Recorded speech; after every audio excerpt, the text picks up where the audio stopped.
Welcome to 1202, the Human Factors Podcast. The podcast that covers all things about humans, technology, and particularly the bits in between. Welcome to 1202, the Human Factors Podcast. The podcast that covers all things about humans, technology, and particularly the bit in between. With your host, Barry Kirby. Welcome to this episode of 1202, the Human Factors Podcast. It is just before Christmas, and so hopefully everybody's all feeling a bit merry. But obviously one of the things that I've said that I've wanted to do with this podcast over time is not only highlight really good people and really good practice, but also highlight where human factors gets involved in places perhaps we wouldn't expect. Human factors is really one of these things that if it's done well, you don't actually notice it's there. But when it's done badly, then you really get an idea, it really glitches with you, because obviously human factors is all about how we interact with people.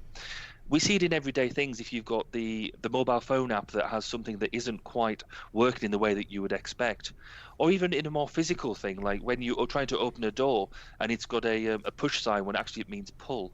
But also when you go into towns and cities and things like this, and things are not where you expect them to be, things are not lined up. So one of the things that I'm really pleased about today is to actually be able to dig into this a little bit more and look into the topic of in-service design. And to help us with this, we've got two great professionals from CCD Design Ergonomics, Phil Nutley and Chris Avis. Welcome to you both. Good morning. Hi. Morning. So obviously I'm upping the ante slightly on what I did last time. I've done one interview, and that was a live interview. This one is a interview with two people, so you either go big or go home. And it's also my first interview that has been done remotely over a network. So I'm obviously based here in with my K-Sharp hat on, but you guys are based down in Brighton today. Do you want to tell us a bit about the facility that you're in, Phil? Yeah, definitely. We're actually broadcasting today from the Fusebox. It's powered by Wired Sussex. It's a great space that looks to promote immersive technology. We have about 35 residents here that are working across design, architecture, art, science. It's a space where we look at virtual reality, augmented reality and mixed reality. We have the ability with a 5G network that we're working on here, and also a lot around data and how we use data, particularly out in both commercial, cultural and the community around us.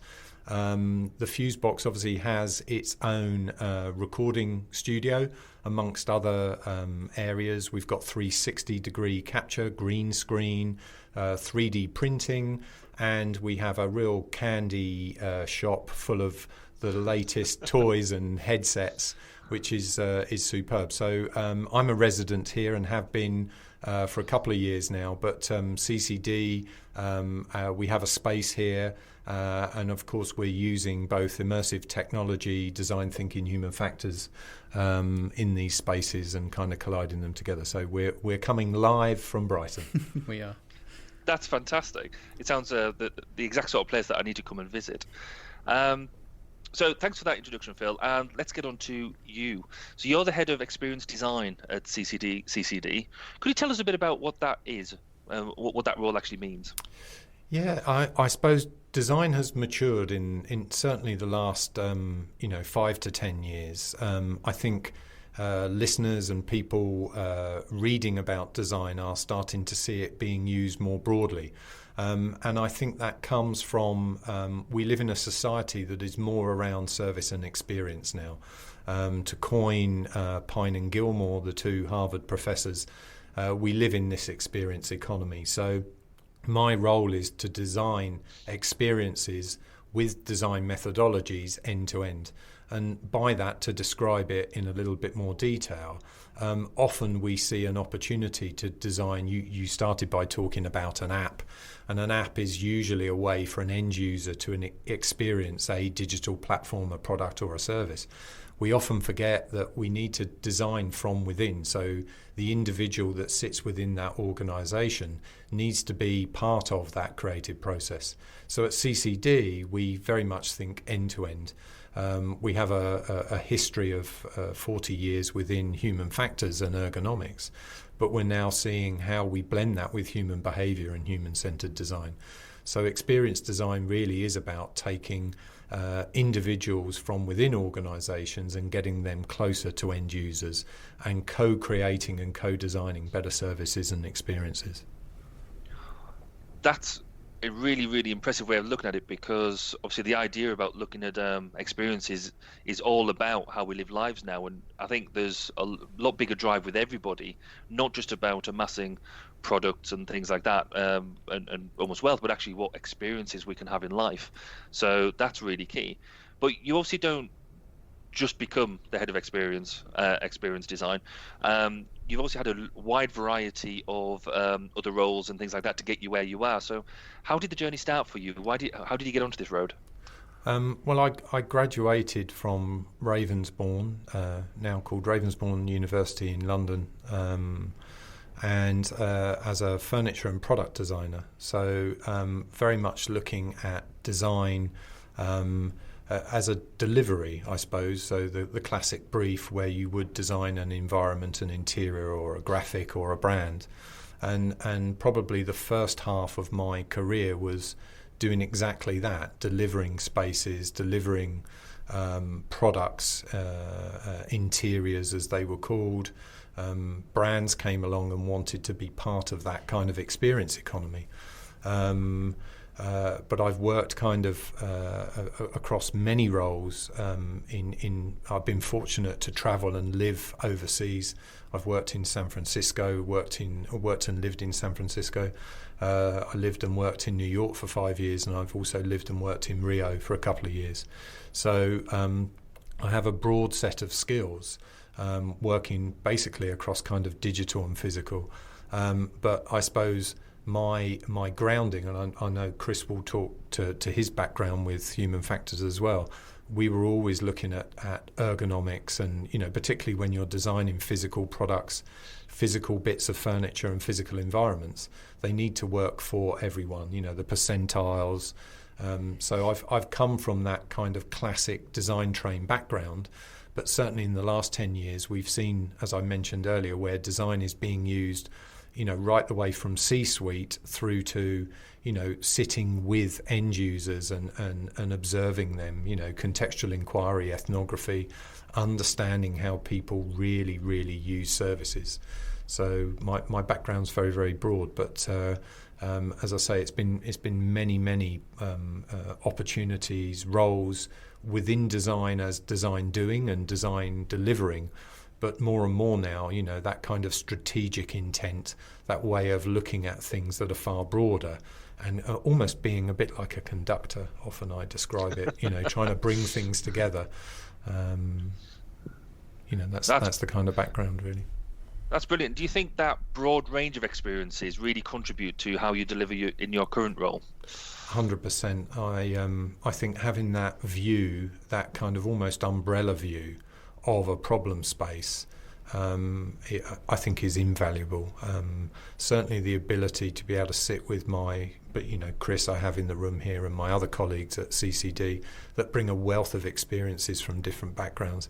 I think that ability to be able to connect those nodes together and form something that is of value, that takes you, connect the dots from inside the organisation, line people up, get them to co-create, and feel that they're part of that delivery of that service and experience, I think is really, really important. Cool. And you mentioned Chris just sat there. So Chris, if I can just turn to you. You've had a bit of a different background. You've come from the military side, like myself. So you've kind of gone either to the light or the dark side, whichever way you look at it. Could you give us a brief overview about what it is, about your journey, about how you've got into your current role, and then give us a brief overview about what your current role involves? Of course, yeah. So I started basically my road from human factors. I went to Loughborough, and thanks to Mr. Murray Sinclair, I am where I am because he sold human factors to me, or ergonomics to me, as engineering without the maths. So that was exactly what I wanted to hear. Left there, and then I started working within sort of nuclear defence, and did that for a couple of 3 years, and then moved over towards armoured fighting vehicles. So within sort of defence work for about 11, 12 years, and I found that really useful because the bonus of working within defence is you get to work with the end users quite a lot. You get a dedicated set of users that sit with you for a couple of 3 years until they move on to their next role, and you're working with them from day one. So from initial concept all the way through to the end, and they know their role as a soldier. They know what they need from the vehicle that you're designing. Yes, we have a set of requirements that we were working towards, but they won't tell you the whole story. You need to hear it from the horse's mouth, and they were very influential. And I found that immensely useful for my role because essentially they were doing my job for me a lot of the time. And I saw myself and my guys that I was working with as very much we were the voice of the end user. So when we were sitting in design reviews, for example, and we were fighting their corner, I was feeling very passionate about the fact that we were sitting there talking on their behalf. People talking about, well, you need this switch over here. Well, I know for a fact you can't put it there because that's not part of their drills, so you need to move it over here. And that made the argument a lot stronger in my opinion. So yes, and then I left there, and I've been with CCD since January of this year, and I've learnt a heck of a lot since being there. One difference, I don't know whether it's the light or the dark side. I'd say it's the light side. One massive difference is that within defence, it's very structured. You have a set of requirements you have to work to, and that's good to deliver a massive vehicle or system, whatever you're using. Within the industries we work within CCD, so we work within rail, we've done some air work, we've done some road transport work. We're also working with customer within the NHS at the moment. The requirements are very vague in the sense of we just need to make it better. That's the big thing they want to fix. So that gives us quite a lot of flexibility and a bit of blue sky thinking, which is something that I craved as human factors engineer. And that enables us then to think outside the box a little bit more, because with requirements you can be quite funneled, quite structured, but when you have no requirements or very vague requirements, you can be a bit more creative, and I'm finding that that's a massive positive to the work we're doing now, because if it was too structured, you could end up only looking at sort of a certain small path rather than the bigger picture. Oh, thank you. And when you talked about the difference in users, obviously, yes, in the military environment, we have a very captive audience, and we have a very defined target audience description of who they are, because the nature of it is a recruited force and that type of thing. With the type of work you're doing at the moment, how do you engage with users? How have you found that engaging with users is different to what we do now? Within defence, they're giving to you. You don't really have much of a choice. You basically, this is Mark, and he's with you for the next 2 years, and he can open up the door to a series of other users if you need them. So the job's quite easy. Within the work we do here, we have to be a bit more creative. We always have points of contact that we can use. So if we have a sponsor for the project, we use them, and then we always ask for a user representative or representatives. For example, with the rail, it's a requirement or a must-have from Network Rail that we deal with quite a lot, that we have users present at every single design review. And if they're not signallers themselves, for example, or train drivers, they're representatives that have got experience within that role. So they are sort of given to us as well, but we have the ability to go a little bit beyond that and say, right, well, actually, at this meeting, I need signallers, I need a driver, or I need, I don't know, a shift manager, for example, because of the type of work we were talking about. And then, with a bit of luck, they'll supply those. So, yeah, that's sort of the main differences, I suppose. Cool. No, thank you. I know it's slightly slightly off tangent about what I was talking about, but I always find this idea about how we interact with users really fascinating across the piece. So just to steer us back onto what the main thing about this is, it's about the concept of in-service design. So I was wondering, Chris, if you could give us a bit of an overview about what in-service design is, and how will people see the effects of that on a day-to-day basis? Yeah, so I mean, my experience with in-service design is less than a year working with Phil, but essentially there's a lot of crossovers that I've noticed, and I'm hoping Phil will back me up on this as well. That essentially they both massively focus on improving things for the end user. We help facilitate the users from beginning to end, very much like the human factors approach, and as Phil mentioned at the beginning, the service experience is crucial, and from a human factors point of view, the user is part of the service. So we work hand in hand to get through to make sure that the user has a good experience. The overall system is designed in a way that makes it better for the human, and there are many techniques that I'm sure we'll discuss in a bit that are very similar. They're called different things, but they essentially mean the same thing, or they very much look the same thing. That we've been using as we've gone through. We've used a cross-pollination between HF and service design on 2 projects at the moment. We're going to go forward and hopefully use it a little bit more. The similarities are that we want to get the user through from start to finish, improve things for them, and hopefully make them a very happy user. Brilliant. Phil, can you perhaps go into a bit more detail with maybe some actual concrete examples about where in-service design has been used and then also improved the end user experience? I suppose to build on what Chris is talking about, we as users use multiple services across any given day, right? And they often play out between digital product, verbal and visual communications, and physical spaces. And services are quite hard to sometimes design for because they're often hard to see, let alone feel. And so they often feel, intangible, hidden from view. And they can also be small moments, microseconds, deciding to touch an app and book something, to make you as an end user kind of aware of a great service. So, what does that to the listeners? What does that look like to the listeners, to you and me? Well, it's booking a bus ticket as you're paying for it, as you're rushing to your bus stop. It's grabbing some food via Deliveroo as you head home from work.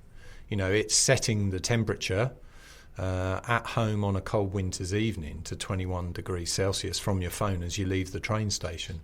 So that is service design. It's design-led, seamless services and experiences. And human factors and service design have a role in making sure that seamless interaction works perfectly. Brilliant. You mentioned the crossover with human factors there. What human factors tools and techniques do you think you use most in order to deliver in-service design? So two particular service design approaches that we've used so far. One's called a service design blueprint, which essentially, from a human factors point of view, looks very much like a process flow or a task analysis. You're trying to break down the processes that the users or parts of the system are being undertaken from start to finish. So a good example of that was with the work we're doing for the NHS at the moment. We're looking at trying to get the patient from start to finish. So to start with, the patient either dials 999 or 111, and then loads of things happen in the background that the patient's completely unaware of, and then at the end of it, you get the patient out, hopefully healthy and well and back on the road and everything else. Everything that happens in the background, the way that it's structured, you're looking at getting the patient in. You're then looking at how to deal with the patient, so much like a task analysis, so much like a big process flow. So yes, we're calling it a service design blueprint because that's exactly what it's called from a service design point of view. We could sell it as a task analysis. It's a very much like a hierarchical task analysis. We also look at things like ethnography. which essentially in human factors world is organisational structures and cultures. So we would be looking at, for example, if there was stresses within certain staff of cognitive overload, for example. We all know that that's probably more than just they're a bit stressed. There's reasons as to why they're a bit stressed. So from an organisational culture point of view or ethnography point of view, we would look at, well, actually, is there any changes we can make either from the top or from an overall company point of view? So they're different. There's certainly two major overlaps that we've noticed. We also do an awful lot of observations. So from a human factors point of view, watching people is vital to understand how they do their tasks, how they communicate with people. Very much the same from a service design point of view. You want to know the bigger picture. It's not just about one person operating an app. It's very much an overall sort of service that they are using, and there's many reasons why they want to use it. So that's sort of the overlaps that I've noticed. I think from kind of my background and working closely with Chris on a couple of projects, a couple of our most recent projects where we've really kind of enjoyed talking through where the crossover with human factors comes. I think both connect humans at the core. I think service design probably takes a slightly more empathetic approach to the problem space, but they certainly do complement each other. They often say that design sits between art and science. And I think that human factors and service design probably sit between design and science. And I would probably say human factors is probably slightly nearer to the science end of the spectrum. I think when Chris is alluding to the tools and techniques, I think we've both learnt how to manipulate and shape those tools. Certainly when Chris was talking to me about task analysis, we've seen a way of combining and colliding task analysis with service blueprint, contextual inquiry, ethnography, kind of bringing those two together. So, design thinking and service design allow you to create a range of methods and tools and techniques to help people kind of share and co-create. And I think task analysis is, I think particularly for those people that are working within what we call the back of house.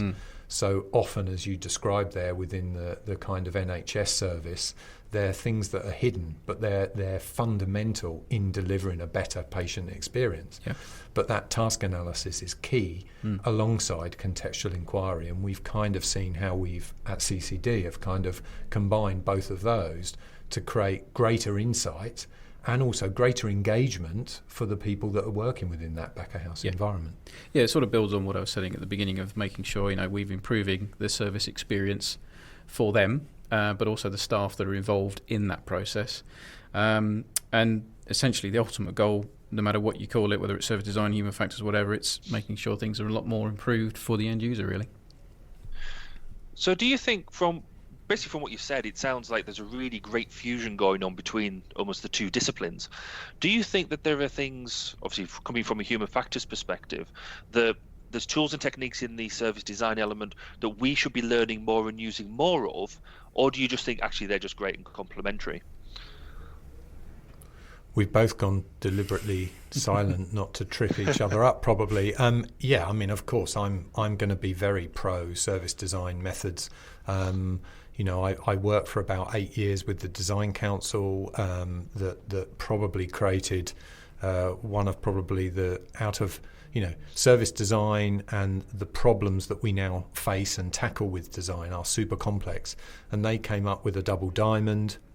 It's 15 years old this year. It's a very, very clean way of allowing people to understand problem space and solution space, the ability to step back. And I think from my perspective, I'm as curious and interested to step back and understand more about human factors, and where a level of detail is absolutely necessary to understand that problem space. But I do feel that human factors teams and consultants, and I certainly know our team at CCD are very open to learning more around service design. But I think that in itself is design thinking and design methodology, we should be coming to the table very kind of open-palmed and saying, right, what works best for this particular problem? It's not one size fits all, and nor do when we tackle a problem space at CCD, do we think this is a human factors problem? We're probably coming at it from kind of 2 or 3 different angles, including our teams of information designers, UX designers, and kind of wayfinding teams. Yeah. So I think that kind of multiple perspective of space is probably something that I think human factors people are certainly enjoying, and I'm enjoying learning likewise that level of detail that you bring. Yeah, so very, very much so for myself as well. I think the irony actually is that with a human factors practitioner, being a human factors practitioner, you don't want to segregate and silo the end user. However, as a discipline, we can become quite siloed, and we're going to use human factors technique. I'm a human factors practitioner. I've worked with psychologists. I've worked with designers who are human factors consultants or engineers because they're coming at it from a different angle. So in actual fact, yes, they do complement each other with service design and human factors, but if anything, if I was still call myself a human factors consultant in a few years' time, if I've got extra skills that I've learned from other disciplines, surely that makes my life easier, because I'm sure you've experienced the same, Barry. Whenever you get asked by somebody, what do you do for a living? Oh, I'm a human factors practitioner or an ergonomist, and they look at you, oh, that's nice. So what does that mean then? And the amount of times I have to explain what I do for a living, if I can find techniques that make explaining that easier, then I'm all for it. Making myself and making other human factors practitioners a much more well-rounded person and a service for the future. I'm all up for that. I will always promote and sell HF. I think it's difficult to. I don't want to keep siloing what we do, and we're actually trying to improve that within the company as well. We're trying to. We may not be called human factors consultants going forward. We might be called something else, because again, by calling us human factors, we could be quite siloed. So we're trying to break that barrier down, and if we can do that from a professional point of view in how we sell and how we work, how we do our skills, I'm all for that. I've got to agree, the whole idea about what is human factors and ergonomics. If I could actually tell my parents what I do and for them understand it, I think it would be an absolute bonus. My mum sells human factors and ergonomics to other people by telling them that essentially I design coffee cups, teacups, and I do furniture, because that's the only way I could explain to her what I studied at university, and she stuck to that, so I can relate to that.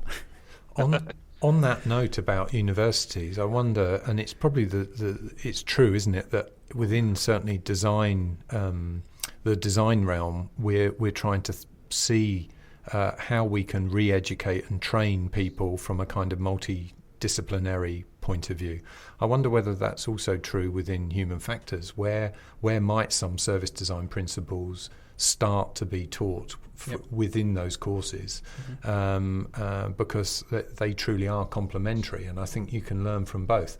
Likewise, if I'm just thinking of a couple of the courses that I've taught on in London at several different universities and colleges, I wonder where some human factors elements and principles would add extreme value to the way that the next bunch of graduates come out into the world with some of that level of detail. I think that's a really, really good point. And I think the people who are now putting together human factors courses, but I think also looking at broader human factors teams, can be looking at a much broader discipline spread to pull in to make an overall, either human factors or just human-facing capability. But with all of this, Phil, what does success look like? Oh, wow. How do you know when you've achieved it? I think that comes down to people. It's about getting people within the organisation, probably I'd say, to see the potential in themselves first and foremost, and then secondly the way that they use process to deliver the projects and services around them. For me as a designer, I'm always interested to see how people co-create. Often within organisations, the problems are usually hidden or suppressed.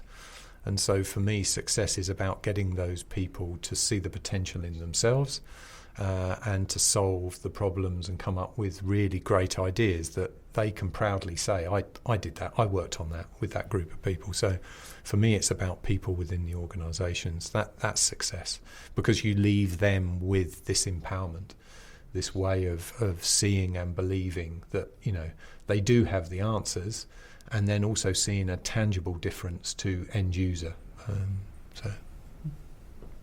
Cool. So obviously this isn't easy. It can be quite intangible in some respects. It can be quite challenging. So what are the biggest sort of challenges that you've actually faced on sort of like real projects? The obvious one is sarcasm. I mean, I've experienced it throughout my professional life anyway.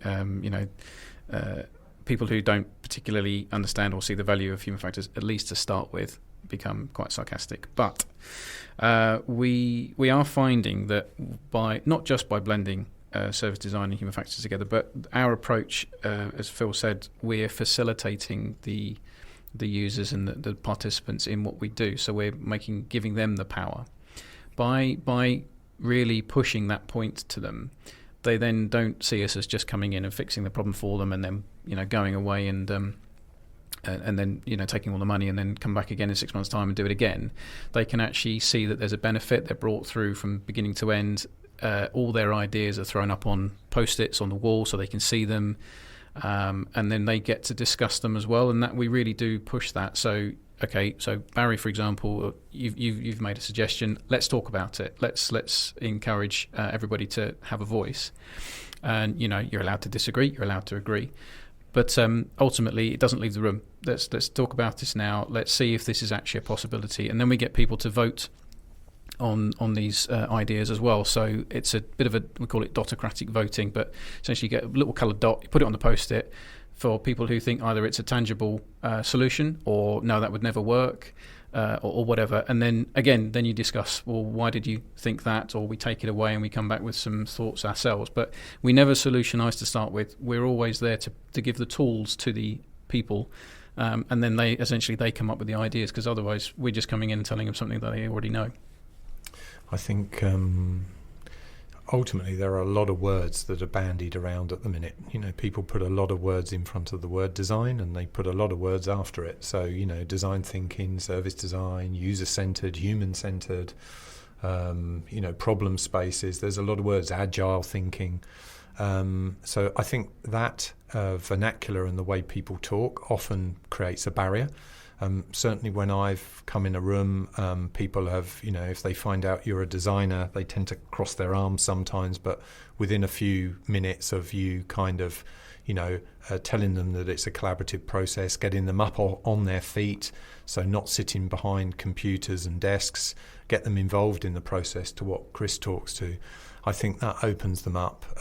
You know, the ubiquitous Sharpie and Post-it often reveals itself in many ways, but it is a very simple way of allowing people to take part in a creative process.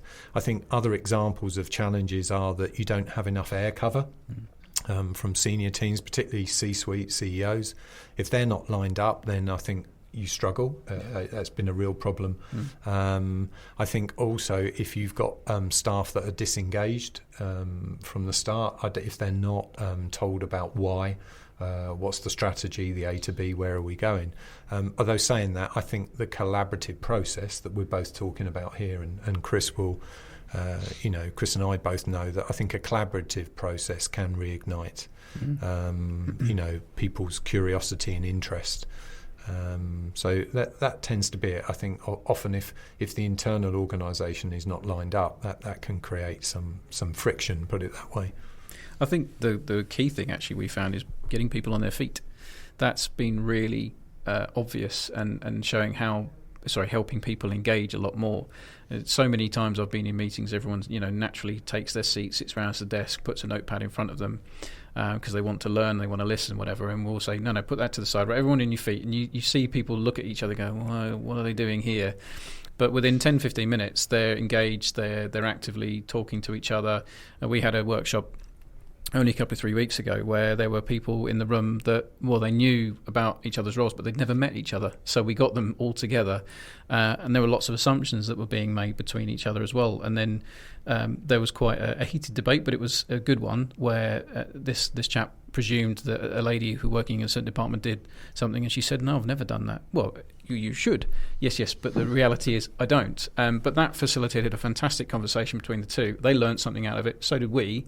And we then obviously fed that back into the project to try and help improve the process. So definitely getting people on your feet, massive plus.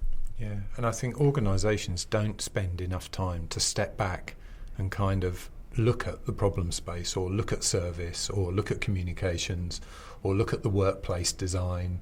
I think people, see it as it's 2 days out of busy schedules. We've all got KPIs and projects that we need to deliver, but that stepping back and working with us has immense. It can save you costs. That's great, but it can really add value. Yeah.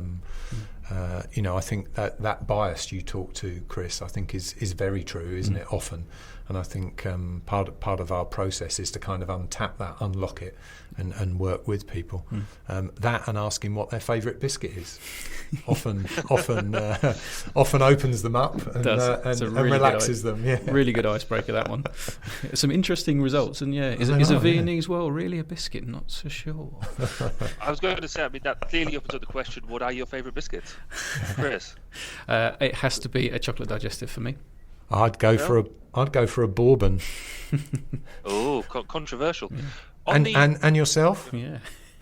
I'm the nice biscuits with those like we should like little bits of sugar on. I quite like them, but I save them for a special treat. Obviously we are now getting towards Christmas, and every good ergonomist, human factors practitioner needs to have the perfect ergonomic gift. What do you think, Chris? Let's start with you. So, obviously, I mentioned earlier about a bit of sarcasm towards our industry and what we do. I've also come across quite a few examples where we're told that we've followed a user-centered design process. For example, we've had user involvement.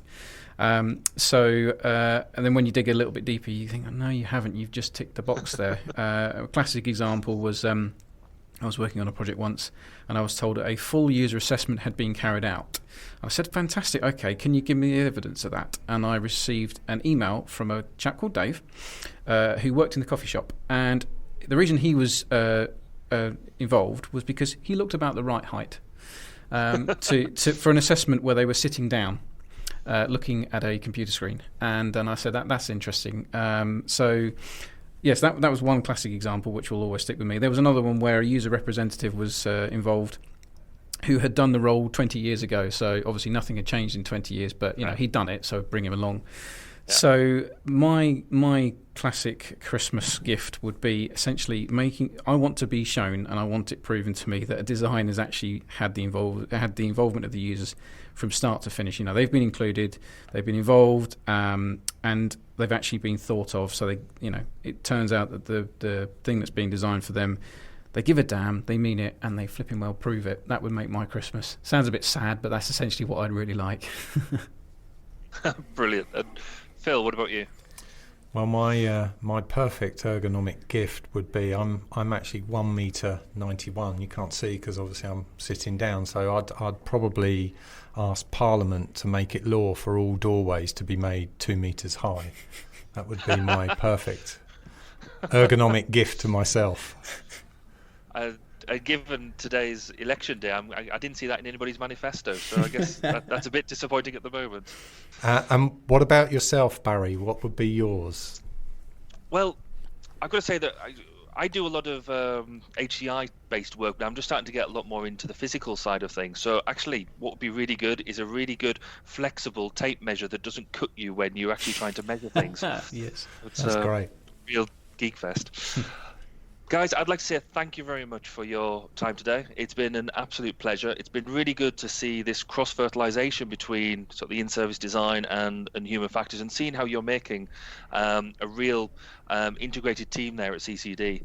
I again, thank you very much. I hope you have a really, really great Christmas, and hopefully we'll be able to chat again at some point in the new year. Definitely. Thank you very much, Thank Barry. you very Been a much. pleasure. Really enjoyed it. Thank you for listening to 1202, the Human Factors Podcast. Please do get in touch with your thoughts, questions, and comments. You can contact us at www.barrykirby.co.uk and on Twitter at @BAZ_K. See you next time. And remember, it's more than just common sense.